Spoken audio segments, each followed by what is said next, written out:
Hello everyone. कैसे हैं आप सब। एग्जाम ट्रिक्स में आपका स्वागत है। मेरा नाम महेश सोनी है। आज मैं आपको पढ़ाने वाला हूं क्वांटिटेटिव एप्टीट्यूड में एक नया चैप्टर, क्वांट्स मैथ में नया चैप्टर, और चैप्टर का नाम है प्रपोर्शन, मीन्स समानुपात।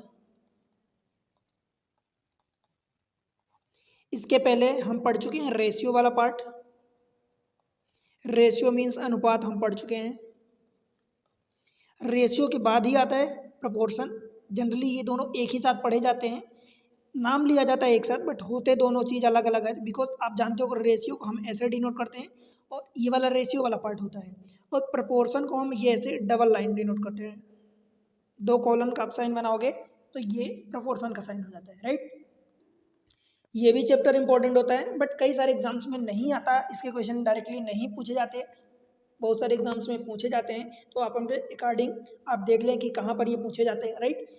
इंपॉर्टेंट होता है, इसके क्वेश्चन कई बार आते हैं और लोगों को कन्फ्यूजन बहुत होता है। देखो, होता आसान टॉपिक है, इजी टॉपिक होता है, इसमें ज़्यादा कुछ होता नहीं है, बट ये जो इनकी लैंग्वेज होती है, जितने दिए होता है, ये लोग उस तरीके से नहीं पढ़ते हैं, उस तरीके से लोग पढ़ते नहीं हैं, तो ये कन्फ्यूजिंग हो जाता है, राइट। तो आज मैं पूरे कन्फ्यूजन को क्लियर कर दूंगा और हमेशा के लिए कोई डाउट नहीं बचेगा, कभी कोई डाउट बचेगा नहीं, और सारे टाइप के क्वेश्चन आप करने के लिए एबल हो जाओगे, ठीक है। उसके अलावा आगे बढ़ने से पहले मैं आपको बता दूं कि अगर चैनल पर पहली बार आए हैं तो वीडियो को लाइक करके चैनल को सब्सक्राइब जरूर करें और शेयर करें अपने सारे दोस्तों के साथ। टेलीग्राम चैनल आप ज्वाइन कर लें। आप मुझे फेसबुक पर फॉलो करें, एग्ज़ाम हब के नाम से है, exam hub Telegram channel exam tricks के नाम से ही है, एग्ज़ाम ट्रिक्स। और इंस्टा पर आप मुझे फॉलो करें, एग्ज़ाम ट्रिक्स के नाम से ही है, ठीक है। पूरा नाम डिस्क्रिप्शन में आपको लिंक मिल जाएगी। आगे बढ़ते हैं। देखो, नई चीज़ हम पढ़ने वाले हैं प्रपोर्शन, उसके बारे में डिटेल में हम जानते हैं। मैं आपको क्लियरली बताऊं तो भाई, प्रपोर्शन में मैं आपको तीन टाइप से पढ़ाऊंगा। सबसे पहले तो मैं आपको बता देता हूं कि मैं इसमें पढ़ाने वाला क्या हूं। पहला टाइप ये होगा कि जब तीन नंबर दिए हों, when three numbers are given.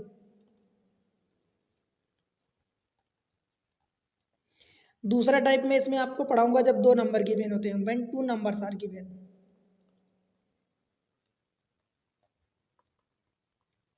और तीसरा टाइप में इसमें आपको पढ़ाऊंगा कि जब एडिशन अथवा सब्ट्रैक्शन हो, मीन्स प्रपोर्शन।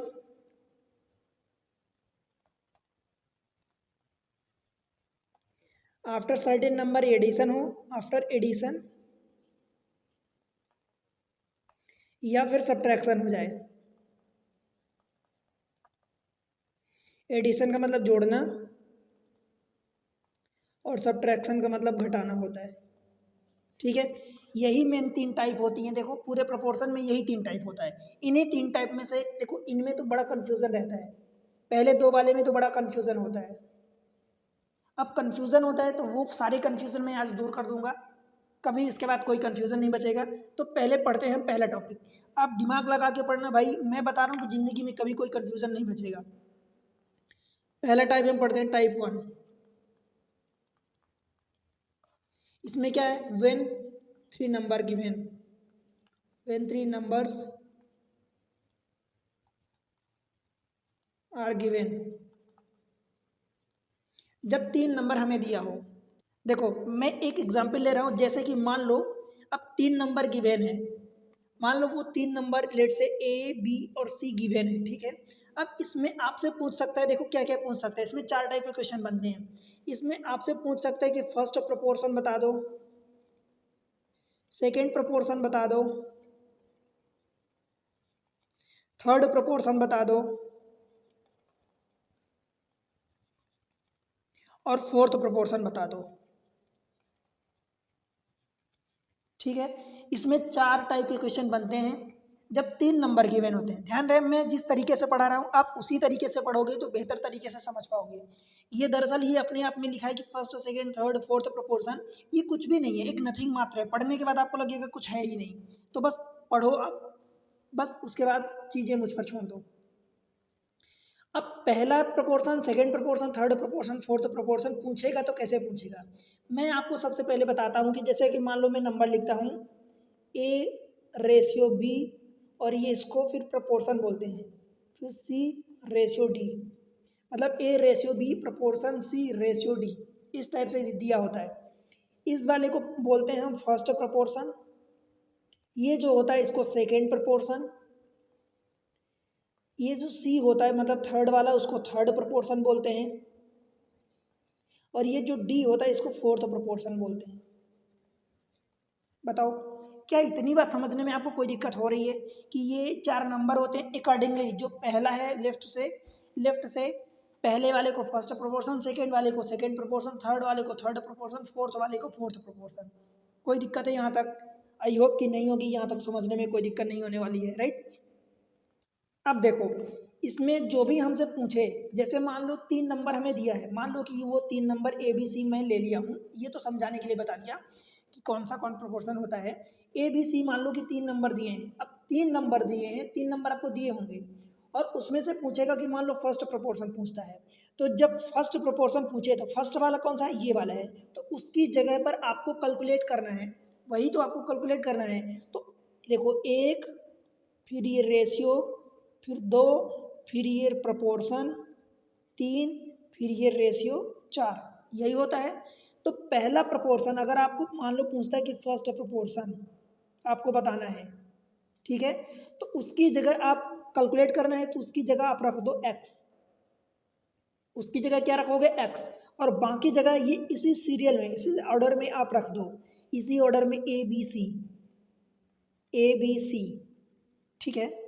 दूसरा वाला केस, अगर आपसे सेकेंड प्रपोर्शन पूछता है तो देखो 1, फिर रेशियो सेकेंड, फिर ये रहा प्रपोर्शन, फिर ये रहा थर्ड, और ये रहा फोर्थ। बताओ भाई, अब आपसे इस बार क्या पूछ रहा है, सेकेंड प्रपोर्शन, ये वाला फर्स्ट है, ये सेकेंड है, ये थर्ड है और ये फोर्थ है, इसी ऑर्डर में मैं लिख रहा हूँ सेकेंड प्रपोर्शन, ठीक है भाई। अब आपसे क्या पूछ रहा है, सेकेंड प्रोपोर्शन, मतलब ये सेकेंड वाली जगह आपसे पूछ रहा है, तो जो पूछ रहा है उसकी जगह आप एक्स रख दो, और उसके अलावा जो भी 3 नंबर हैं आपके दिए हैं ए बी सी, तो आप इसी ऑर्डर में लिख दो। यहाँ पर ए आ जाएगा, फिर ये तो जगह फिल हो चुकी है, ये वाला बी हो जाएगा, ये सी हो जाएगा। बोलो भाई कहीं भी कोई दिक्कत है क्या?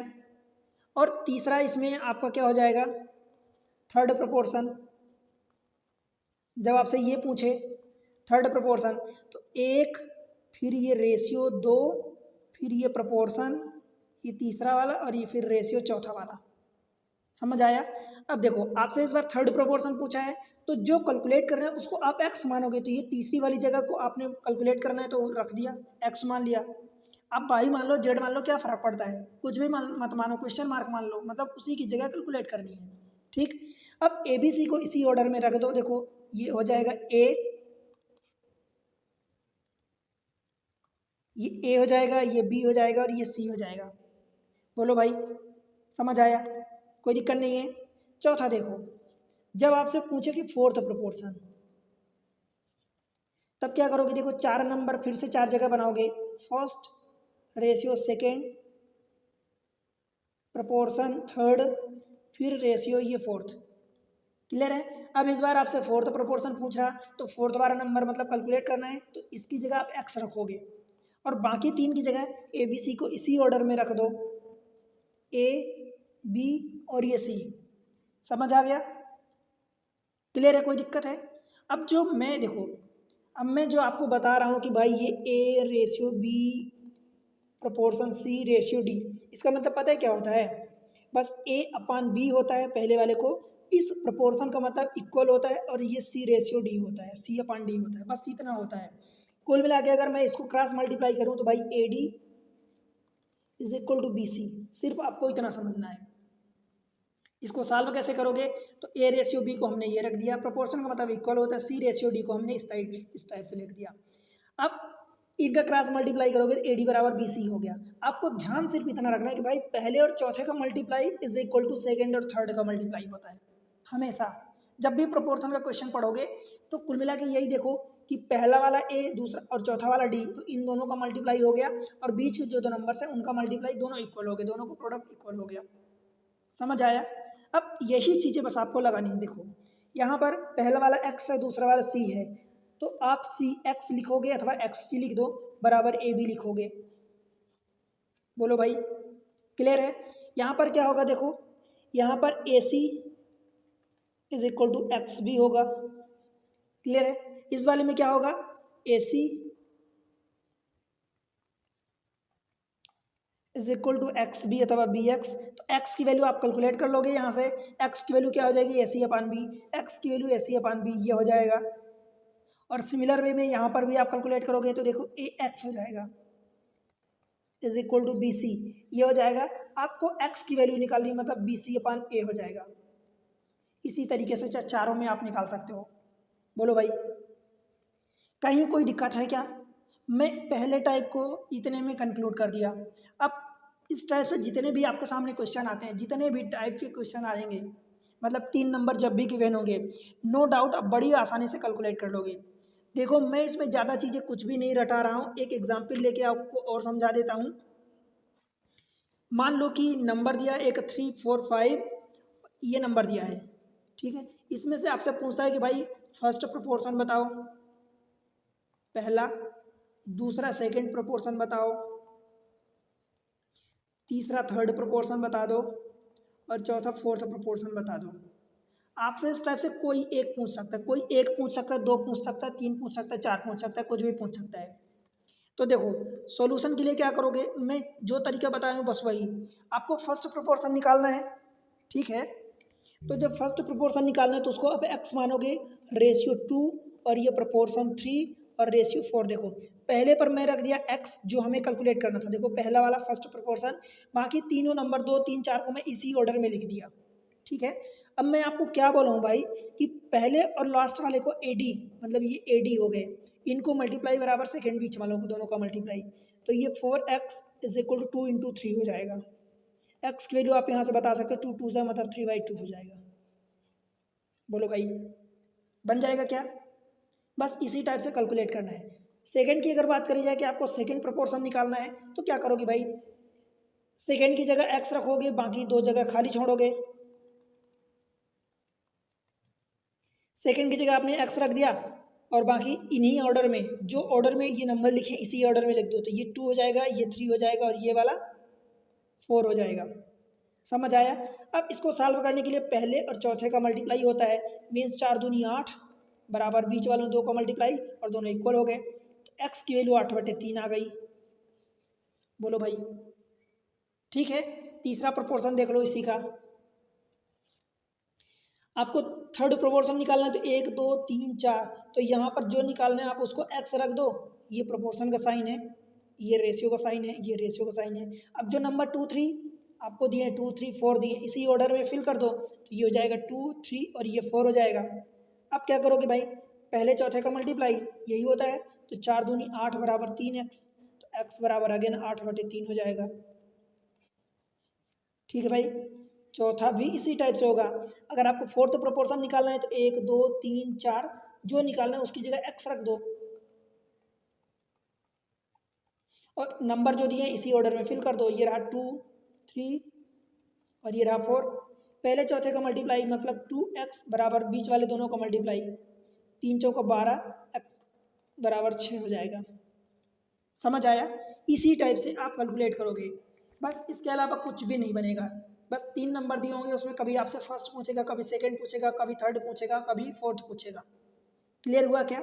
अब इस पर बेस्ड हम क्वेश्चन देख लेते हैं और फिर आगे बढ़ते हैं सेकंड टाइप पर। पहले क्वेश्चन देखते हैं। देखो first proportional of the 3 number this much, 6 12 24, 3 number दिए हैं, आपसे फर्स्ट प्रोपोर्शन पूछा है।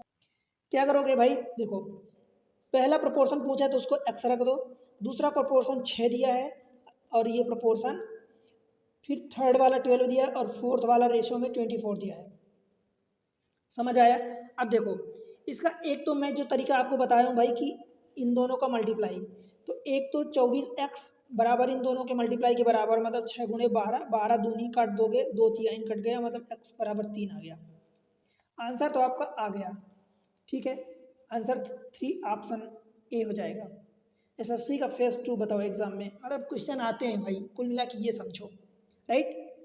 अब देखो आगे, इसी में आपसे चाहे जो भी पूछ दे, आपने निकाल लिया। अब देखो दूसरा तरीका ये है भाई कि जैसे मान लो कि ये वाला नंबर आपको निकालना है और ये रेशियो में फिर 6 और ये प्रोपोर्शन में 12 है और ये क्या है 24 है।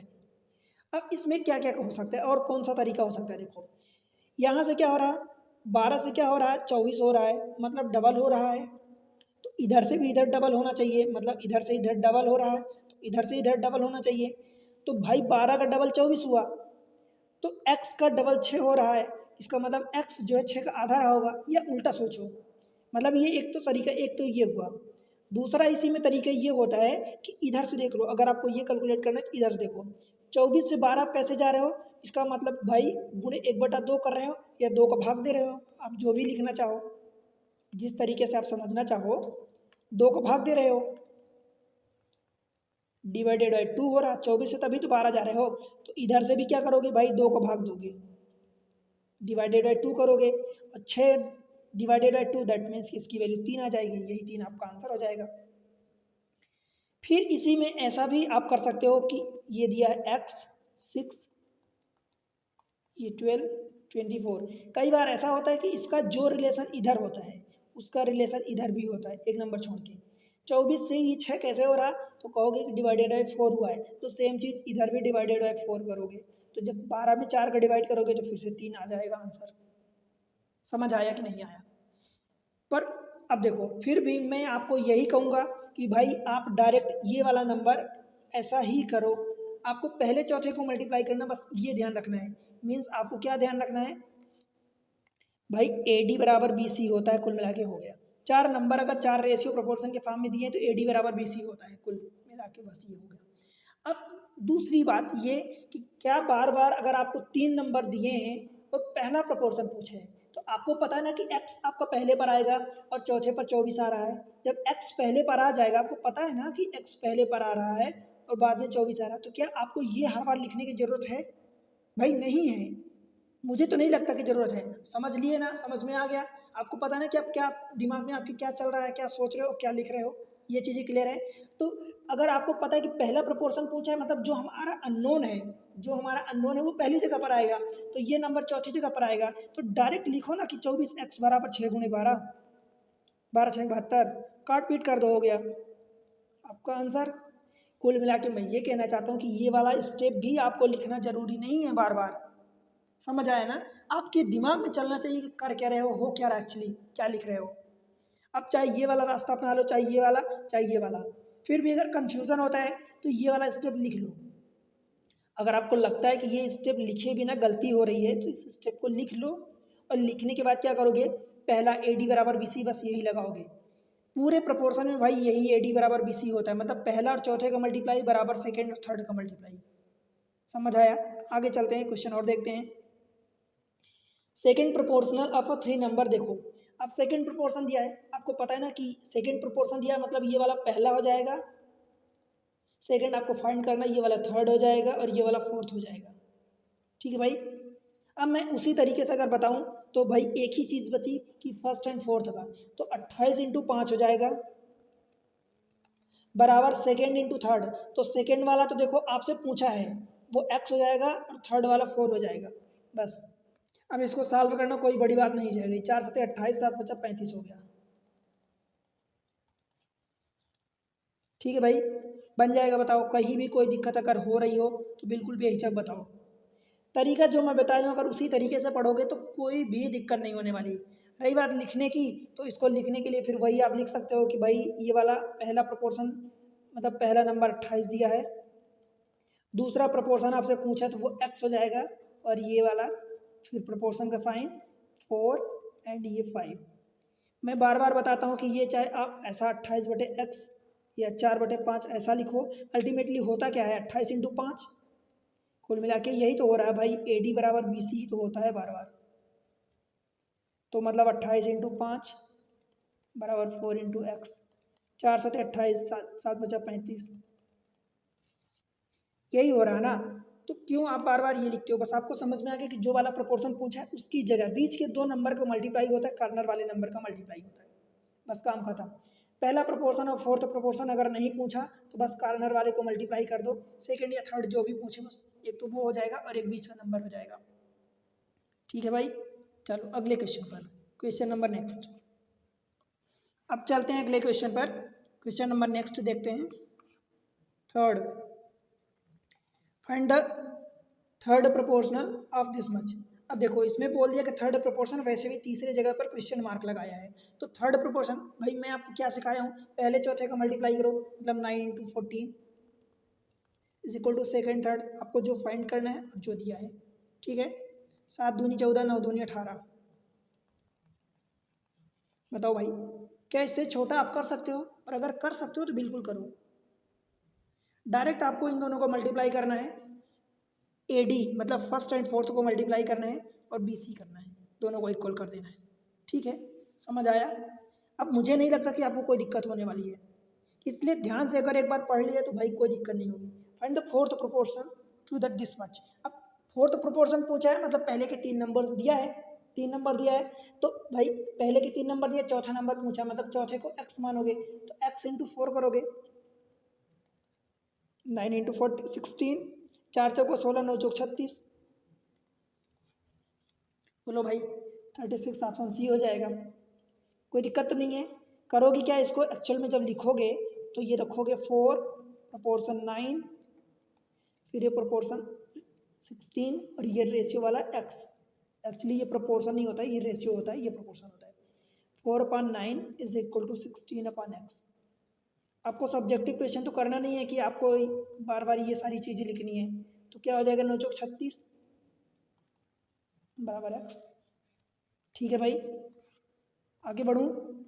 इस टाइप से एक और क्वेश्चन हम कर लेते हैं एंड देन मूव करते हैं नेक्स्ट में। Find the ratio between the fourth proportional of this much and fourth proportional of this much. बताओ, चौथा प्रोपोर्शन पूछा है दोनों में और उन चौथे प्रोपोर्शन का रेशियो पूछा है। Find the ratio between the fourth proportion of this and fourth proportion of this numbers.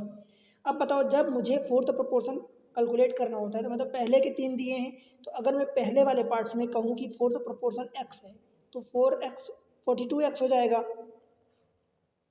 Because पहले और चौथे नंबर का मल्टीप्लाई होता है, तो 42x हो जाएगा इज इक्वल टू 56 × 63।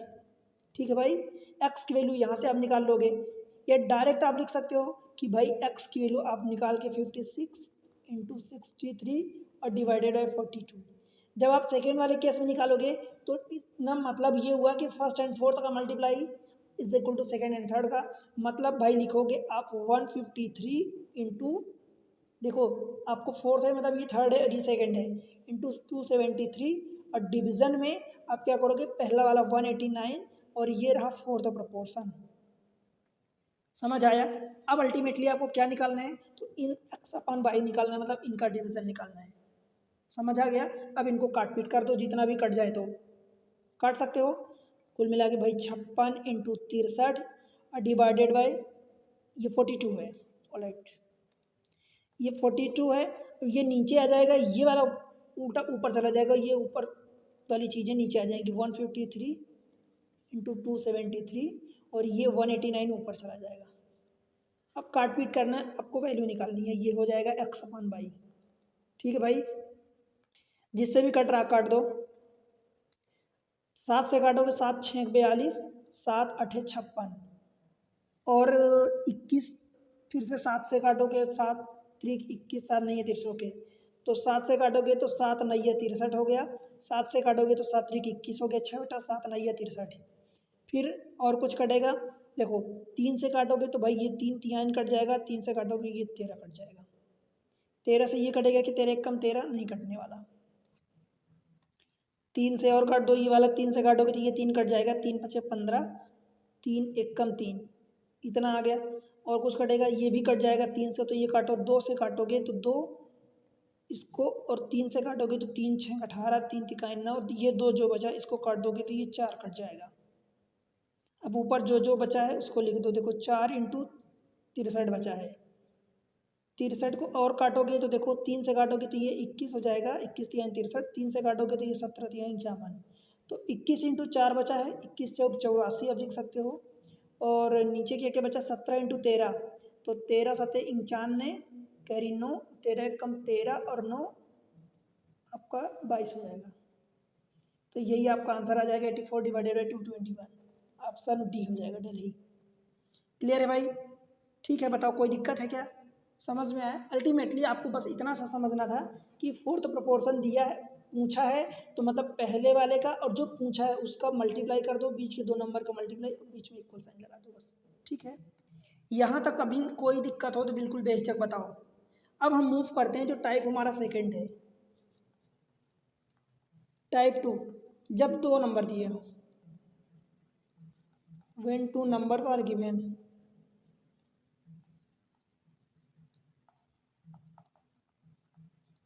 जब दो नंबर गिवन होते हैं, जब दो नंबर गिवन होते हैं तो इसमें क्या होता है कि मान लो वो नंबर ए एंड बी है।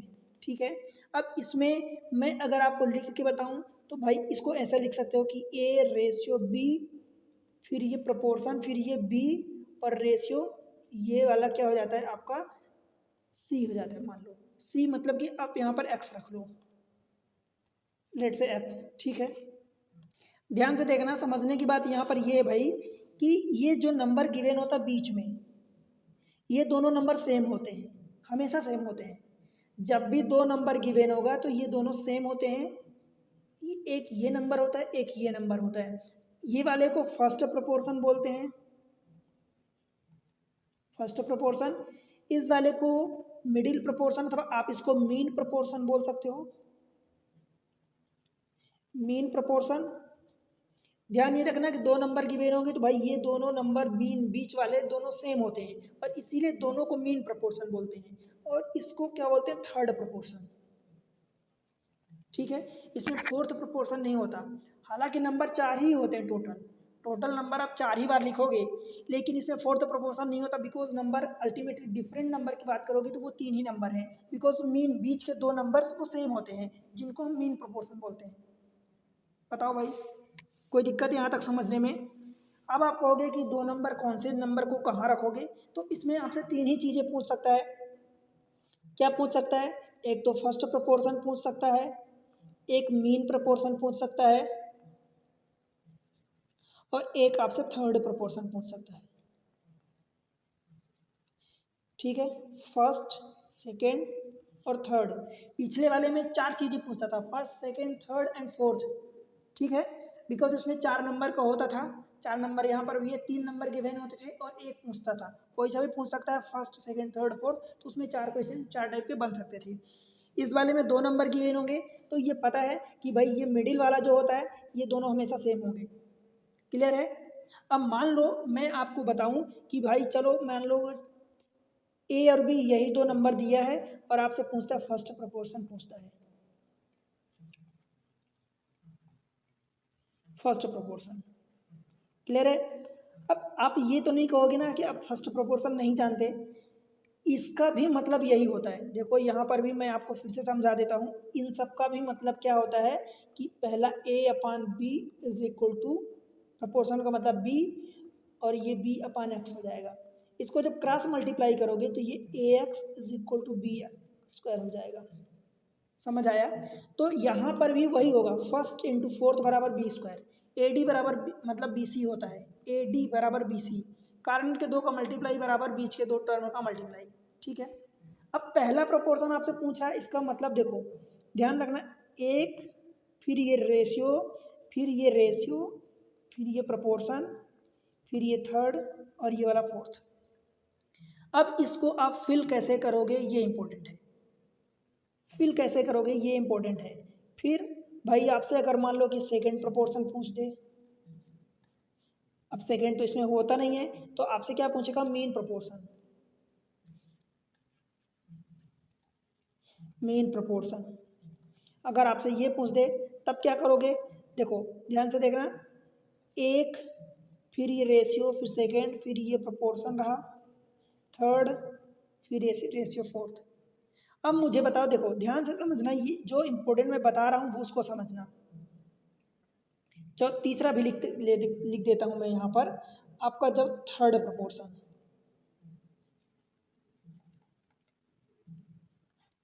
क्लियर है? अब देखो क्या करोगे भाई, एक, दो, फिर ये प्रोपोर्शन लगाओगे, फिर थर्ड और ये रहा फोर्थ।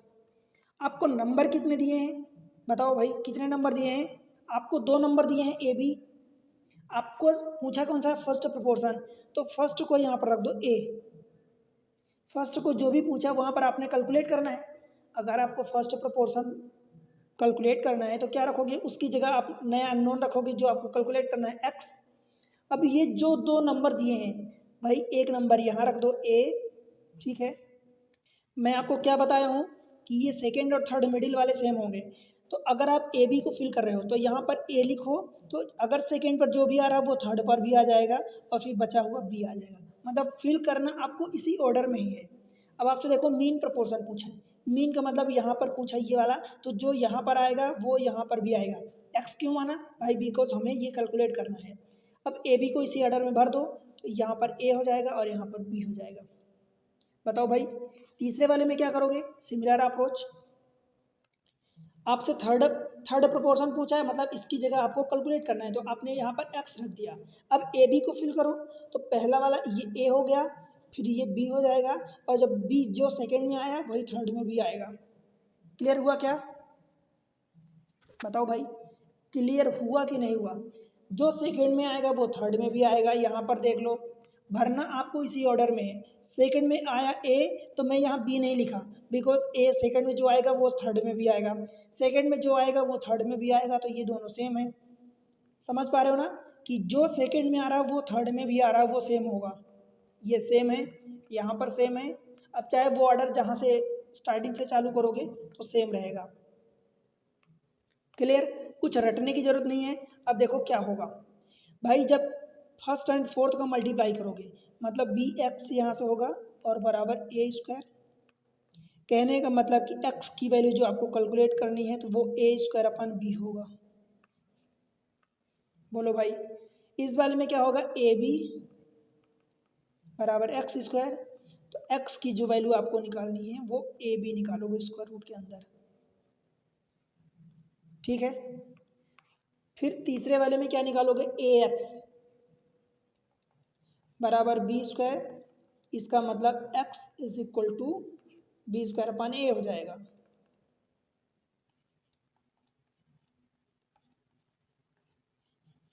बोलो भाई ठीक है, क्लियर हुआ। अब देखो आप याद कैसे रखोगे, जब भी आपको तीन चीज़ें गिवन है, यहाँ पर अगर गौर से देखोगे तो आपको क्या दिया था भाई, पहला प्रोपोर्शन पूछा था, पहला प्रोपोर्शन पूछा था जो दो नंबर गिवन है, दो नंबर जो गिवन है, पहला प्रोपोर्शन पूछा इसलिए पहले वाले का स्क्वायर अपन सेकेंड वाला कर दिया। तीसरा प्रोपोर्शन पूछा, इसमें देखो तीसरा प्रोपोर्शन पूछा तो आप क्या किए, बाद वाले का स्क्वायर, बाद वाला नंबर क्या दिया है, ए बी दिया है, नंबर आपको ए बी दिया है। तीसरा प्रोपोर्शन पूछा तो बाद वाले का स्क्वायर अपान फर्स्ट वाला, ठीक है, सेकेंड वाले का स्क्वायर अपन फर्स्ट वाला। पहला वाला पूछे तो फर्स्ट वाले का स्क्वायर अपन सेकेंड वाला।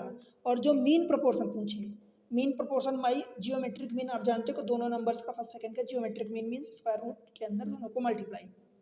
समझ आया। देखो मैं यहाँ से थोड़ा सा आपको और क्लियर कर देता हूँ। जब भी दो नंबर ए बी दिया हो और आपसे पूछे फर्स्ट प्रोपोर्शन, फर्स्ट प्रोपोर्शन पूछे तो भाई क्या करोगे, फर्स्ट पूछा है तो पहले वाले का, अब मैं एक्स लिखूँ या ना लिखूँ आपको कोई फर्क नहीं पड़ता, बिकॉज एक्स अननोन है उसी को कैलकुलेट करना है। तो फर्स्ट प्रोपोर्शन क्या हो जाएगा, पहले वाले का स्क्वायर अपन सेकेंड वाला। अगर आपसे सेकेंड की जगह मीन पूछ दे, ये चलो थर्ड आप कैलकुलेट कर लो, थर्ड प्रोपोर्शन पूछे तो भाई बाद वाले का स्क्वायर यानी बी स्क्वायर अपान ए। और अगर आपसे मीन प्रोपोर्शन पूछे तब क्या होगा, दोनों का मीन निकाल दो इसको रूट के अंदर, ठीक है, स्क्वायर रूट के अंदर ए भी हो जाएगा।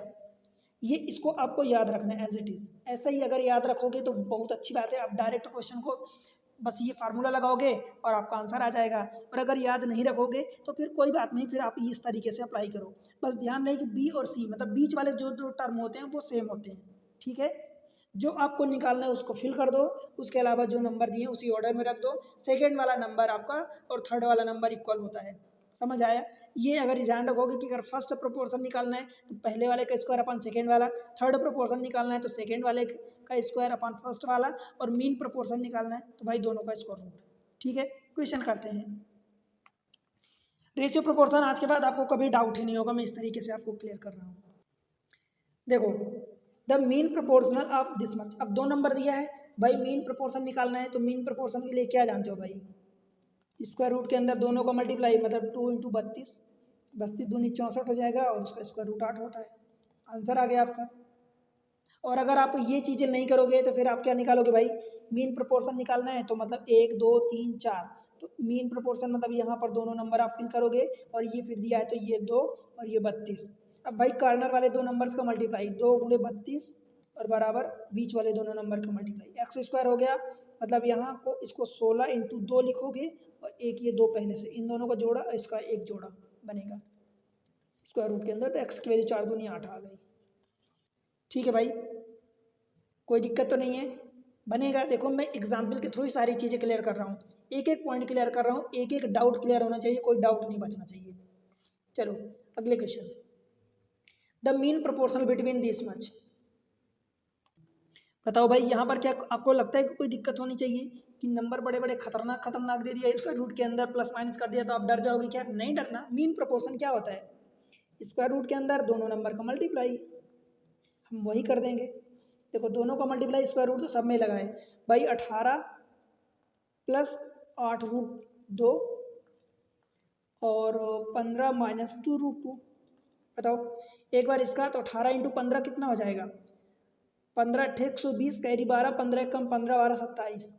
ठीक है, फिर 18 का इधर मल्टीप्लाई होगा तो 18 दूनी 36 हो जाएगा, माइनस का 36 रूट 2, फिर 15 का 8 में मल्टीप्लाई होगा तो प्लस हो जाएगा 15 अट्ठे 120 रूट 2, और ये फिर माइनस और प्लस इसका मल्टीप्लाई इधर होगा तो भाई 8 दूनी 16 और दूनी 24 हो जाएगा, बिकॉज रूट 2 तो ये प्लस माइनस होगा तो माइनस का 24 हो जाएगा।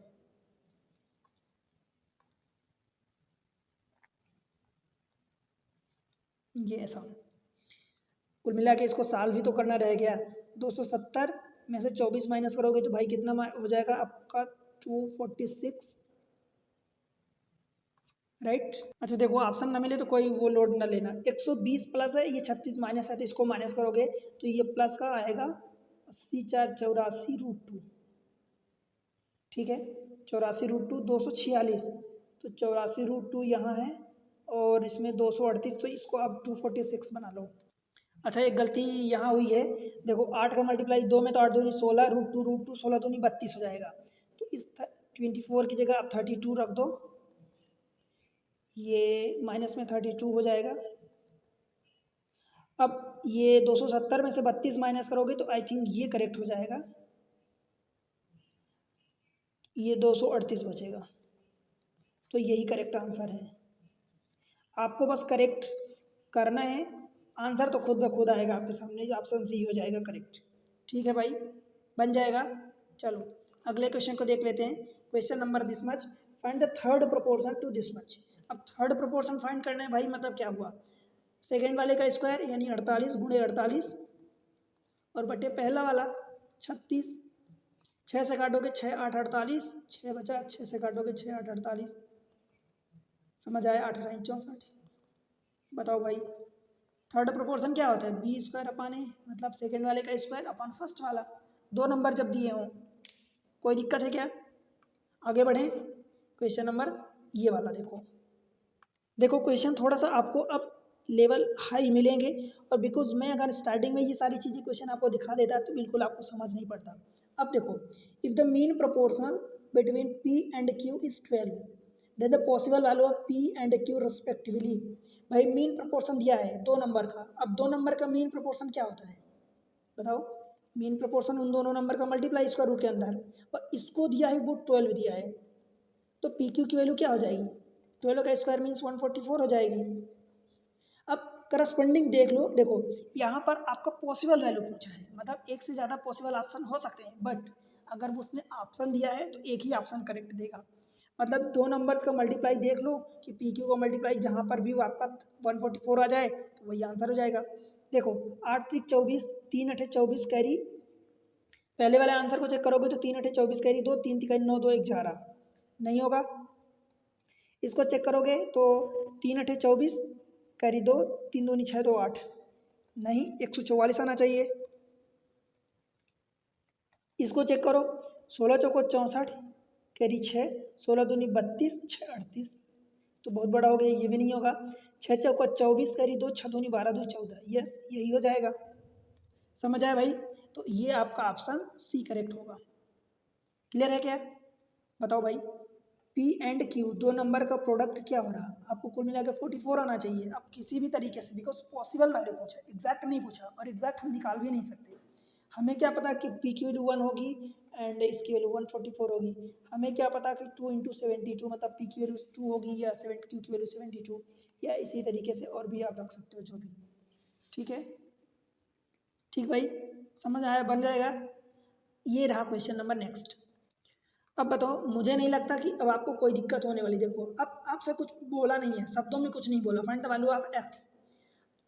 दो दो ये दिया है भाई, करते क्या हो? हम क्या करते हैं, फर्स्ट एंड फोर्थ का मल्टीप्लाई मीन्स 289 एक्चुअली 28.9 इंटू 36.1, और डिवीजन में दिया है एक्स, ये is equal to X into X, X square हो जाएगा।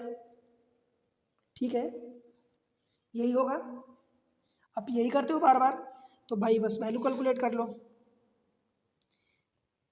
एक्स स्क्वायर बराबर देखो, ये 28.9 है तो डेसिमल हटा दो तो 289/10 हो जाएगा, एंड 361 अपान क्या हो जाएगा भाई, ये भी 10 हो जाएगा। स्क्वायर रूट निकालोगे मतलब एक्स की वैल्यू निकालोगे, 289 17 का स्क्वायर होता है, और ये 361 ये होता है, ये 19 का स्क्वायर होता है, और दो 10 है तो एक 10 हो जाएगा। 133 कैरी 13, 19 से कम 19 और 13 आपका हो जाएगा 19 एक 20, 10 30 2 32। ठीक है भाई, डेसिमल लगेगा देखो ये है तो ये यहाँ पर लग जाएगा 32.3, आपका ऑप्शन बी हो जाएगा। सीजीएल में क्वेश्चन आया हुआ है, मतलब समझ लो कि सारे क्वेश्चंस आए हुए हैं। अल्टीमेटली भाई आपको ये देखना है कि आप सोचो कि क्वेश्चन पूछे जाते हैं। मैं दो ही चीज़ें बताया हूँ अभी तक, कि कुछ भी हो, या तो 3 नंबर दिए होंगे या 2 नंबर दिए होंगे। 2 नंबर देगा तो भाई फर्स्ट मीन और थर्ड पूछेगा, 3 नंबर दिया होगा तो फर्स्ट सेकेंड थर्ड फोर्थ कुछ भी पूछ सकता है।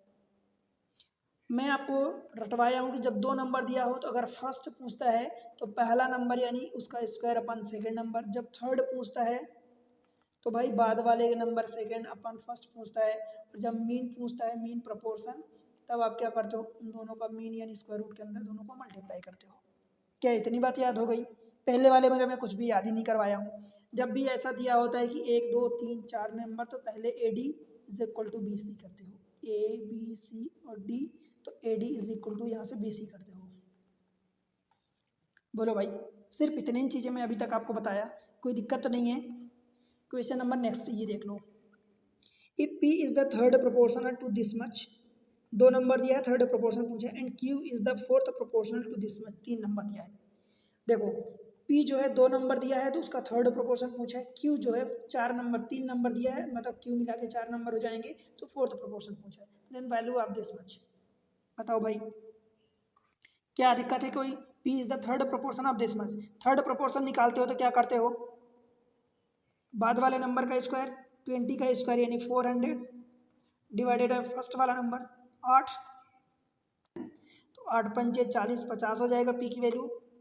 और ये फोर्थ प्रोपोर्शन पूछा है Q, तो देखो फर्स्ट एंड फोर्थ प्रोपोर्शन मतलब फोर्थ की वैल्यू Q रखोगे तो भाई 3 फर्स्ट एंड फोर्थ मतलब भाई 3Q इज इक्वल टू 5 गुणे 24, 3 अठे 24, 8 पंचे 40, Q की वैल्यू 40 आ गई। अब आपसे जो भी पूछा है 2P प्लस Q यानी 50 दूनी 100 हो जाएगा, और प्लस 40, 140 आंसर आ जाएगा। समझ आए ऑप्शन ए? ठीक है भाई, कोई दिक्कत है तो बताओ बेशक। 2 केस हो गए, अब मैं तीसरा केस चलता हूँ भाई, टाइप 3। और इसमें क्या होता है कि प्रोपोर्शन, मैं आपको क्या बताया था, प्रोपोर्शन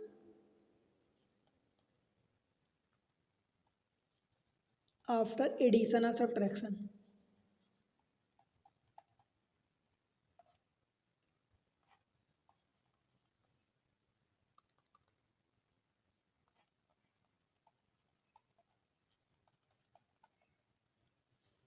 जब एक नंबर ऐड किया जाता है या सब्ट्रैक्ट किया जाता है तब आपका प्रोपोर्शन क्या होता है।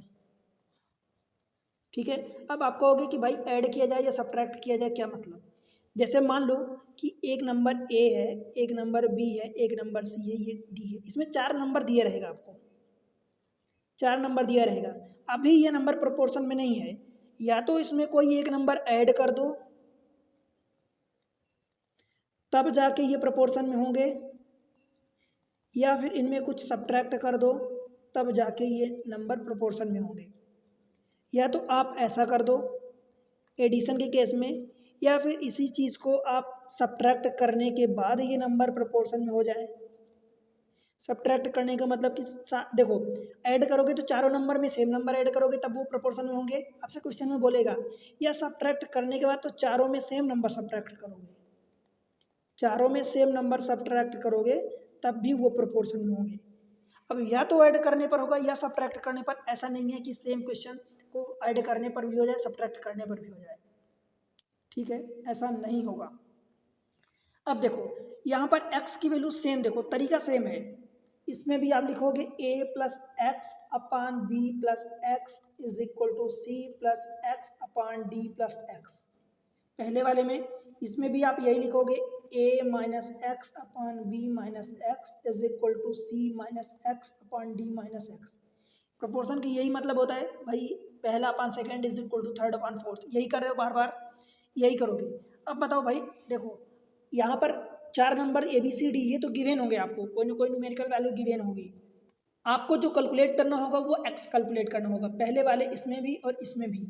तो दोनों में x की वैल्यू, देखो मैं क्या बता रहा हूँ, x की वैल्यू निकालोगे और वो x की वैल्यू मैं फार्मूले से आपको बता देता हूँ, आप उसको कैलकुलेट करना।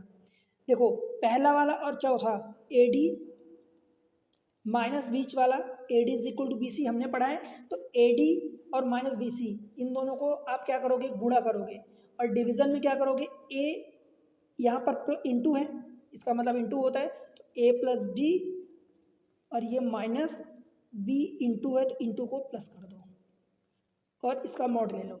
मॉड लेने का मतलब कि भाई ये पॉजिटिव वैल्यू आती है, एक ये 99% या 99% केस में पॉजिटिव वैल्यू, और 1% जो केस होता है उसमें आप निगेटिव वैल्यू भी लेते हो, निगेटिव वैल्यू 1% केसेस में।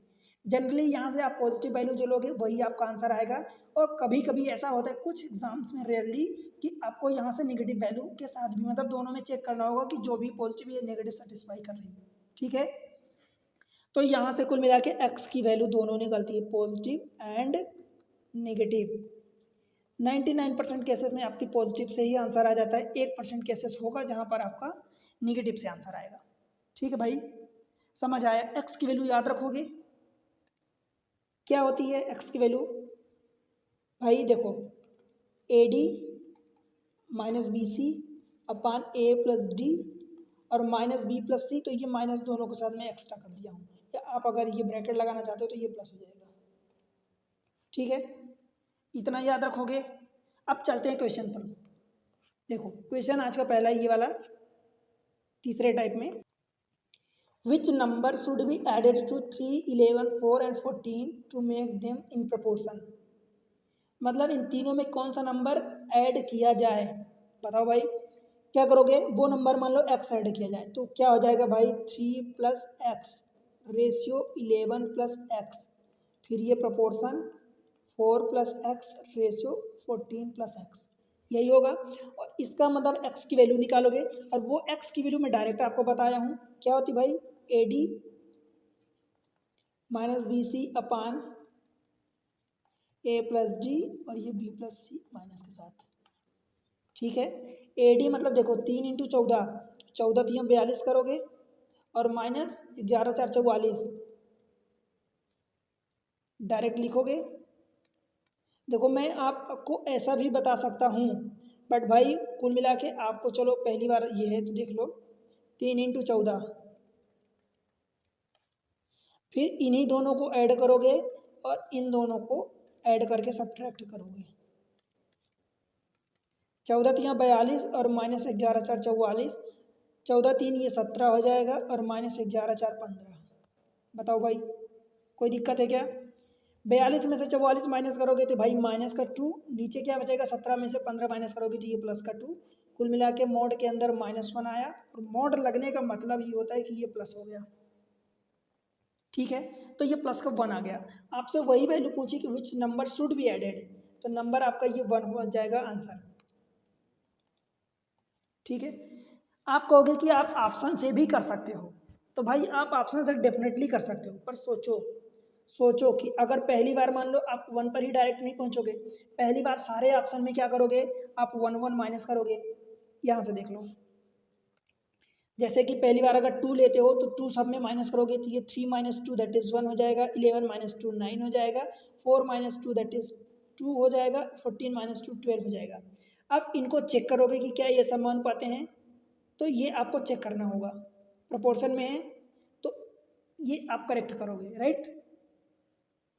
तो ये बताओ 12 × 1 9 दूनी 18, मतलब इन दोनों को मल्टीप्लाई 12, इन दोनों को मल्टीप्लाई 18, तो ये नहीं होगा, मतलब ये वाला आंसर आप कैंसिल करोगे, वन चेक करोगे तो 3 minus one that is 2, 11 minus one that is 10, 4 minus one that is 3, 14 minus one that is 13। फिर आप इसको चेक करोगे इस तरीके से, राइट। अच्छा, ये नंबर प्लस का दिया था हमने, माइनस कर दिया, तो 3 एक यहाँ पर 4 करोगे, 11 एक 12 करोगे, और ऐसे ही सिमिलर फिर से लिखता हूँ। देखो क्या करोगे भाई, 3 और एक 4 करोगे, 11 एक 12 करोगे, 4 एक 5 करोगे। अच्छा, ये 2 ले रहे हो ना, चलो पहला ऑप्शन, तो 11 एक 12, 4 एक 5 और ये 15 हो जाएगा। 5 ये गुणा 3 गुणा 4 गुणे ये 3 गुना, मतलब ये करेक्ट होगा। तो क्या इस तरीके से आप एक ही ऑप्शन पर पहुंचोगे। By the way first check करते हो तो 3 + 2 दैट इज 5 होगा, 11 2 13 होगा, फिर 4 2 6 होगा, 14 2 16। इधर से जितने गुना मल्टीप्लाई हो रहा है इधर से नहीं हो रहा, तो ऐसे ये तरीका आपके लिए डिफरेंट होगा। समझ पा रहे हो, ये तरीका आपको हो सकता है कि चार के चारों ऑप्शन चेक करने पड़ जाएं, बट ये वाला तरीका आपको बेहतर होगा।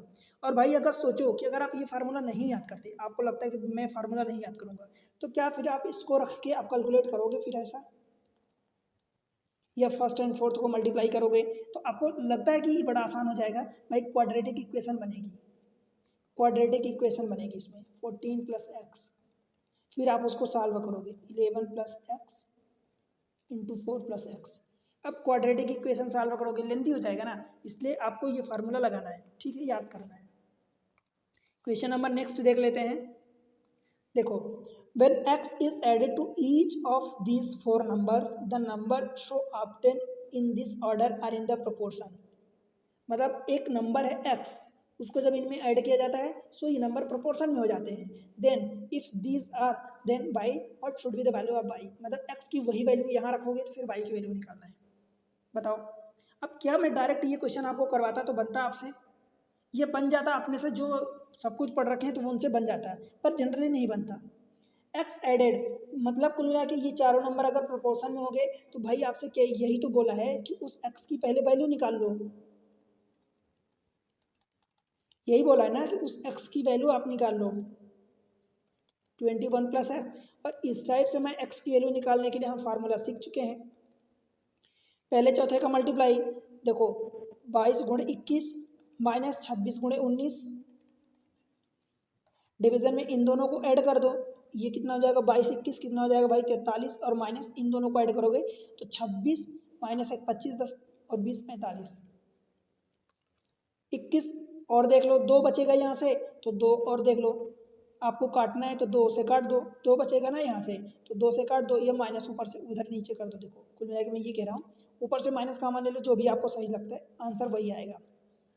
2 बचेगा, देखो 43 माइनस 45, नीचे -2 बचेगा, चलो माइनस को ऐसे ही रखो, 2 से काटोगे तो 11 × 21 हो गया, और माइनस ये 13 × 19 हो गया, और जो -1 है तो उसको रखने दो, कोई फर्क नहीं पड़ता, मोड में है, बड़े में से छोटे को माइनस कर दें कुल मिला के। 11 कम 11 करिए कि 11 दूनी 22 23 माइनस 13 नंबर 117 करिए 11 13 कम 13 1 14 10 24, 231 में से 247, मतलब भाई ये आपका हो जाएगा 16। ठीक है, अब यहाँ से 16 आपका आंसर आ गया, समझ आया। अब इस 16 को आपको कहाँ रखना है, इनमें रखना है, मतलब 2 × 16 रखोगे, देखो तो ये वाला 32 हो जाएगा, रेशियो ये रहा 22, फिर प्रोपोर्शन 22, और ये 4x, मतलब 16 चौको 64 और -8 कितना हो जाएगा 56। अब इसमें 22 की वैल्यू आप निकालोगे तो पहले थर्ड मतलब फर्स्ट फोर्थ 32 और गुणे 56 बराबर इन दोनों की वैल्यू, मतलब ये 22² होगा। तो 22 की जब वैल्यू निकालोगे तो भाई स्क्वायर रूट निकालोगे, तो स्क्वायर रूट के अंदर देखो, इसको मैं लिख रहा हूँ 16 × 2, इसको मैं लिख रहा हूँ, आपको 2 बाहर निकाल लो, 8 निकाल लो, 8 सत्ते 56। तो इसको कैलकुलेट करोगे, देखो 16 से आपका निकला 4, 8 दूनी 16 से फिर से निकला 4 और ये √7, मतलब आपकी वैल्यू आ गई 4 चौक 16 √7। आंसर नहीं दिया है, ये आरआरबी का क्वेश्चन है। अब एक तो ये पॉजिटिव से हमने आंसर निकाला तो नहीं आया, ठीक है, हमने पॉजिटिव से निकाला, हमने +16 लिया तो नहीं आया आंसर। अब क्या करोगे, जब आंसर नहीं आया तो फिर आपको नेगेटिव वाला चेक करना पड़ेगा। देखो 99% केसेस में आपका पॉजिटिव से आंसर आ जाएगा, बट 1% 2% केसेस में कभी नहीं आएगा, तो आपको ये नेगेटिव लेना पड़ेगा, फिर -16 लेना पड़ेगा। अब जब हम -16 लेते हैं तो चेक करते हैं भाई, 16 दूनी 32 हो जाएगा, लेकिन माइनस का 32 होगा,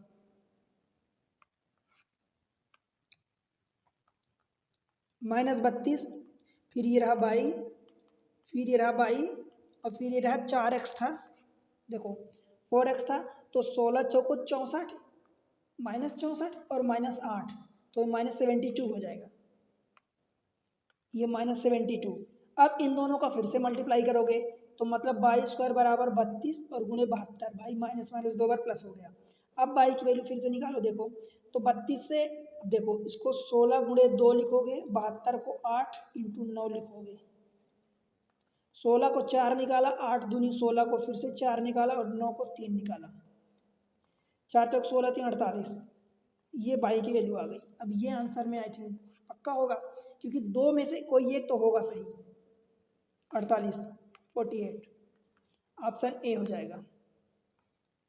ठीक है भाई, तो मतलब ये कि आपको ज़्यादा केसेस में आपको पॉजिटिव से आंसर आ जाएगा, बट अगर कभी पॉजिटिव से आंसर नहीं आता तो फिर आपको नेगेटिव वाला लेना पड़ेगा।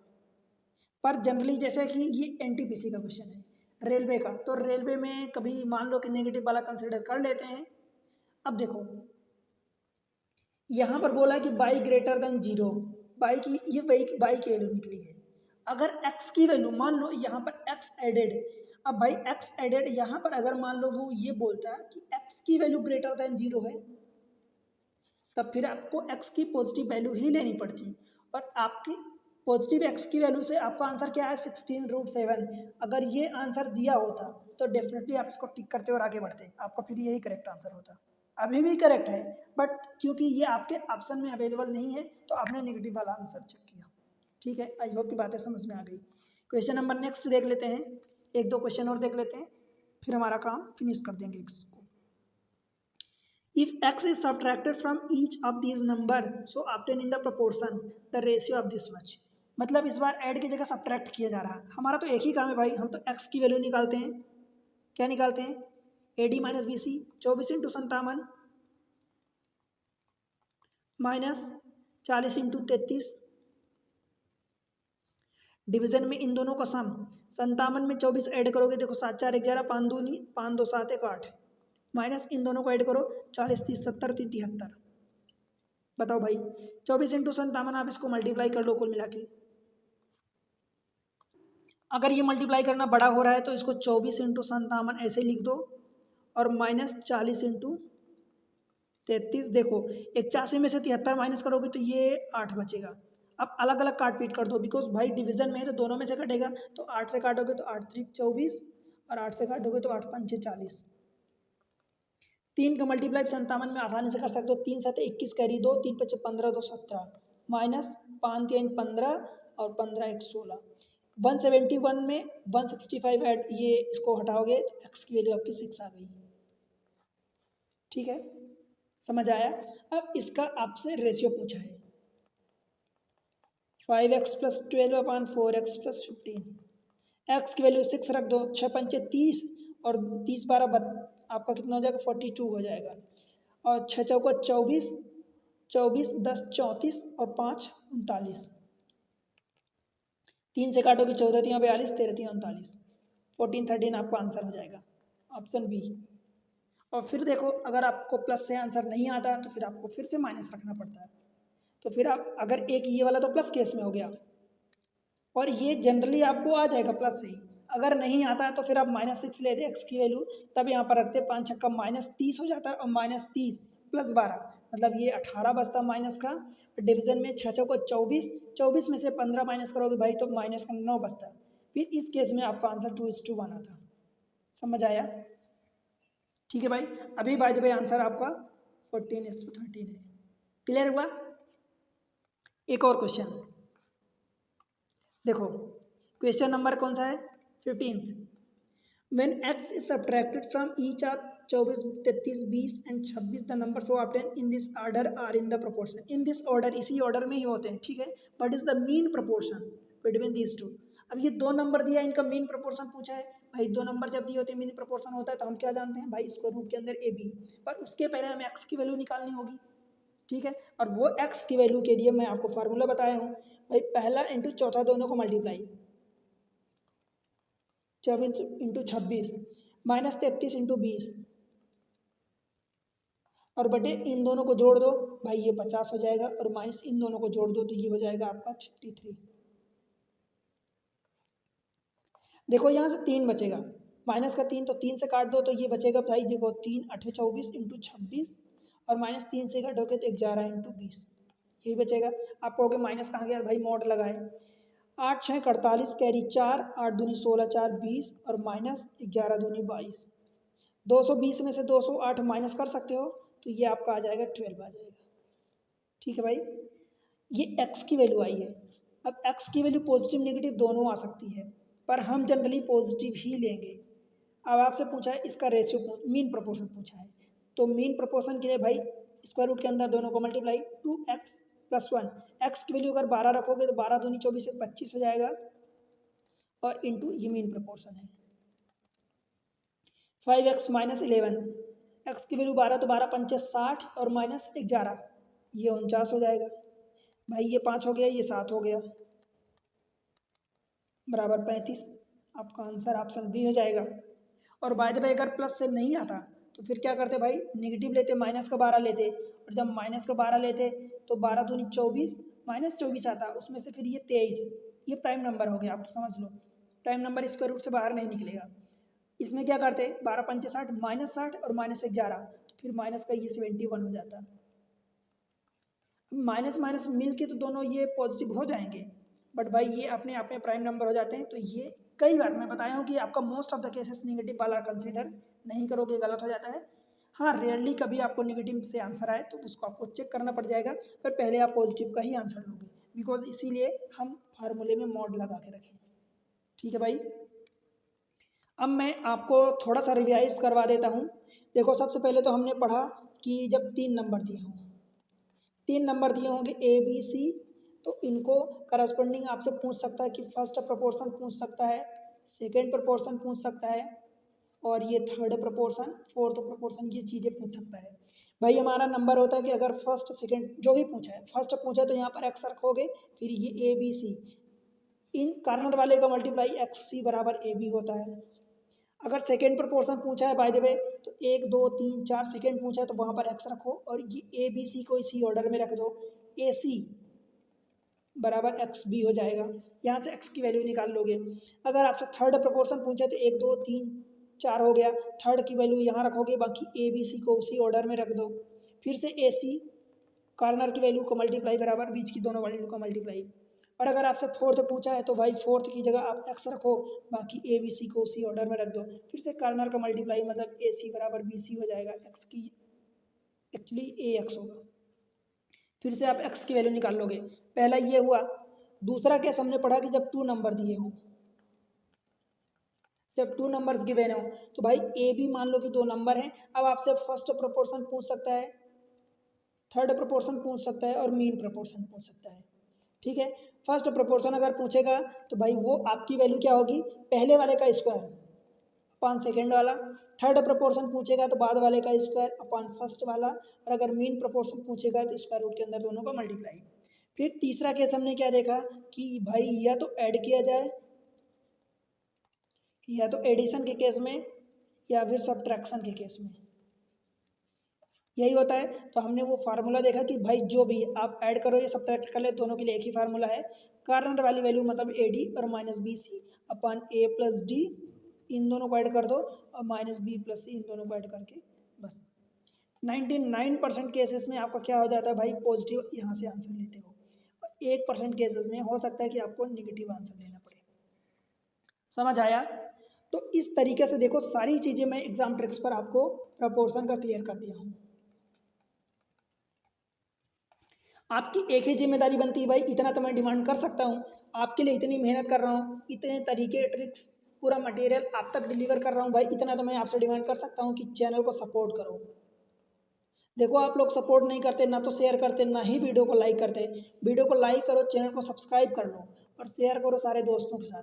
देखो अगर आप चैनल पर पुराने हैं तो इंश्योर करो, सुनिश्चित करो कि चैनल आप सब्सक्राइब किए हो और शेयर करो अपने दोस्तों के साथ, ठीक है। एक प्यारा सा कमेंट सेक्शन में जाके कमेंट्स मेंशन करो और बताओ कि आप कौन से एग्जाम को टारगेट करो भाई, वीडियो कहाँ से देख रहे हो। देखो ये मुझे पता चलता है कि मेरी वीडियो की रीच कहाँ जा रही है। दरअसल कोई और फंडा नहीं होता कि आपकी वीडियो आप बताओगे कि कहाँ से आप देख रहे हो तो उससे मुझे कुछ होगा नहीं, आपको कुछ प्रॉब्लम होगी। बस मुझे पता चलता है कि मेरे वीडियो की रीच कहाँ तक जा रही है, ठीक है। आप कौन से एग्जाम को टारगेट कर रहे हो। उसके अलावा टेलीग्राम चैनल ज्वाइन करो, एग्जाम ट्रिक्स के नाम से ही है, आपको लिंक मिल जाएगी डिस्क्रिप्शन में। फिर इंस्टा पर आप मुझे फॉलो करो, एग्जाम ट्रिक्स सेम चीज़। और फेसबुक पर आप मुझे फॉलो कर लो, एग्जाम हब के नाम से पेज है, ठीक है। तो आप इन जगह सपोर्ट करो, चैनल को लाइक किया करो, सब्सक्राइब शेयर जरूर करो, ठीक है। मिलते हैं अगले लेक्चर में, इसके बाद कोई नया चैप्टर। देखो एक ही लेक्चर में मैं थोड़ा सा लेक्चर बड़ा हो गया है, पर एक ही लेक्चर में मैं कोशिश किया हूँ कि पूरी चीज़ें आपको फिनिश कर दूँ, ठीक है। पढ़ते रहो, मिलते हैं अगले लेक्चर में, तब तक के लिए बाय बाय।